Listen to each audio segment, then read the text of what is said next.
السلام عليكم ورحمة الله وبركاته. النهاردة معاكم بوصفة للجبنة القريش بطريقة سهلة وبسيطة جدا. مش هنستخدم فيها لا منفعة، بعض البلاد بيسموا المنفعة دي الأجزة، مش هنستخدم فيها أي حاجة من دي. مكوناتها بسيطة جدا، ما فيهاش أي مشكلة، بتتعمل بكل سهولة. عايزة تعمليها منزوعة الدسم زي ما أنا عملتها تعمليها، عاوزة تعمليها كاملة الدسم ما بتشيليش طبعا القشطة منها. هقولك ازاي بتعمليها بكل تفاصيلها.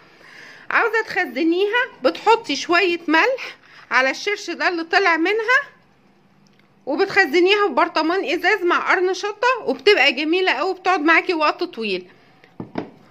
انا عملتها منزوعه الدسم وطلعت منها القشطه دي. القشطه دي هستخدمها، اطلع منها سمنه، يعني هجمع عليها كمان وش لبن او من الجبنه. لما بعملها كل كام يوم بعمل الجبنه القريش دي بجمعها، بتطلع برضو سمنه بلدي طعمها حلو قوي. قشطه ناعمه وطعمها جميل جدا، شايفينها متماسكه كمان وحلوه قوي ازاي. والجبنه برضو حلوه قوي متماسكه ازاي، شايفينها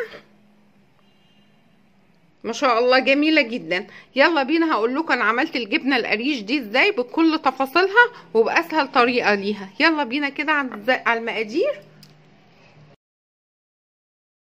بسم الله الرحمن الرحيم. كل اللي هنحتاجه في الوصفه معانا عشان نعمل الجبنه القريش: كيلو من اللبن الحليب او اكتر زي ما انت عاوزه، كيلو من اللبن الحليب الطازه جاي من عند اللبان، ويا ريت يكون من مكان مضمون منه عشان يطلع معانا نتيجه حلوه. ما يكونش لبن معبأ، ما ينفعش خالص، هو لازم يكون لبن طازه لسه جاي محلوب، يعني لسه جديد. مش هحتاج في الوصفه دي اي حاجه زي ما قلت غير اللبن الحليب ده. كل اللي انا هعمله ان انا فضيته في الطاجن ده وهداه في الفرن 5 دقايق. هسخن الفرن على 180 5 دقايق واطفي الفرن واحطه في الطاجن ده لمدة يومين وهشوفه بعد اليومين حصل فيه ايه. يلا بقى ادخله على الفرن وبعد اليومين نشوفه حصل فيه ايه.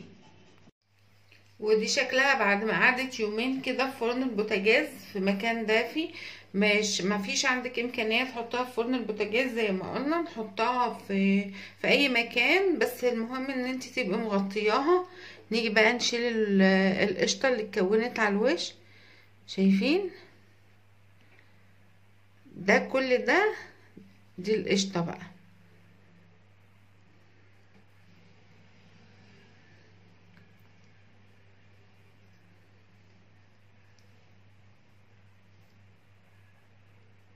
هي القشطه الوحيده فصلت اهي على الوش، بسم الله اهي.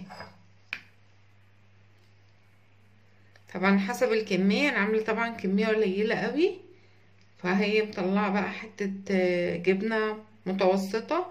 انا بحب اعملها طازه بطازه، القريش دي بالذات بحب اعملها طازه بطازه.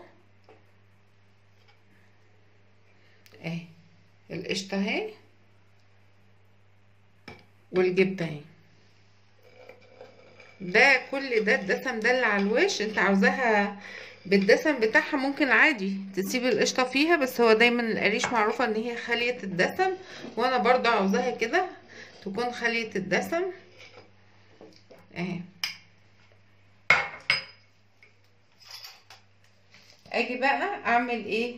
احط على البقيه ده بقيتها دي شويه من الملح كده، تتحدق كده شويه في الشرش بتاعها. جمدت وبقت جميله ازاي. ممكن اسيبها كده تاخد من الملح وتدي يعني ساعه.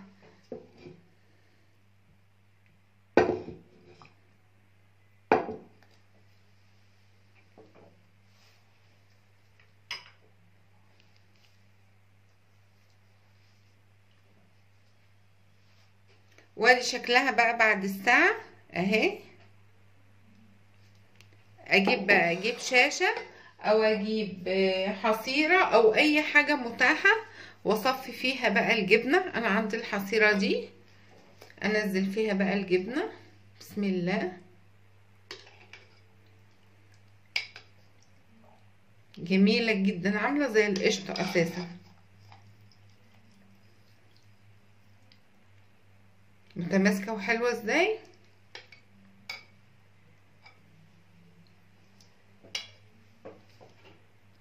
انا جبت كوبايه كده عشان اصفي فيها الشرش الزياده ده، عشان وانا بفضيها ما تضايقنيش اهي. الشرش ده حلو مش هنرميه، ممكن انا هعمل بيه معجنات حلوه قوي. هفضي بقى بقيتها كده اهو بالشكل ده.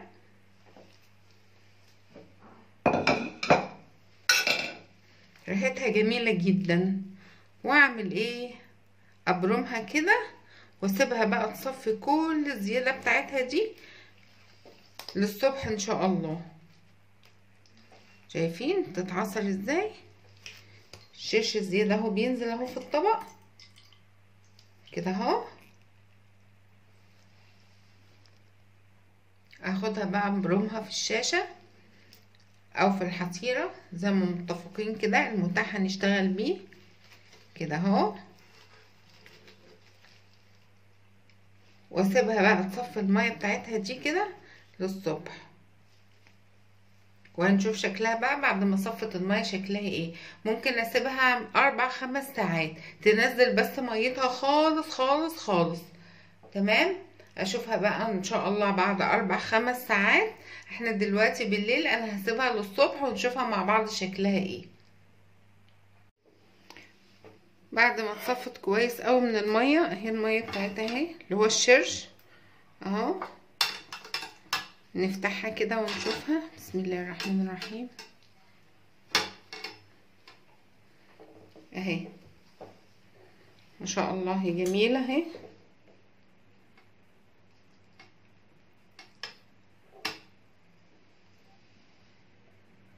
اهي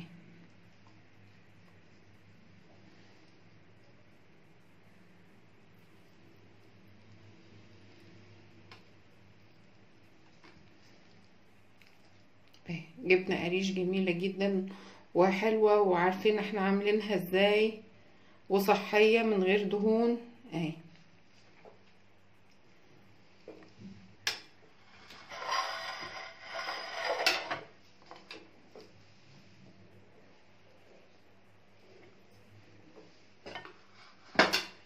الجبنه اهي معانا اهي بالشكل الجميل ده.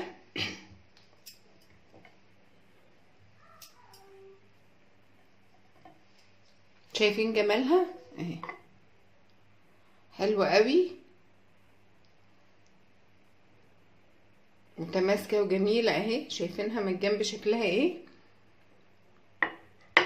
عجبتكم وصفه النهارده وطريقه عمل الجبنه في البيت؟ برضو هنعمل الحلاوه في البيت وهنعمل النستو ان شاء الله باذن الله. عجبتكم الوصفه؟ لايك وشير وتفعيل الجرس عشان يوصل لكم كل جديد. اتقابل معاكم في وصفه جديده باذن الله. السلام عليكم ورحمه الله وبركاته.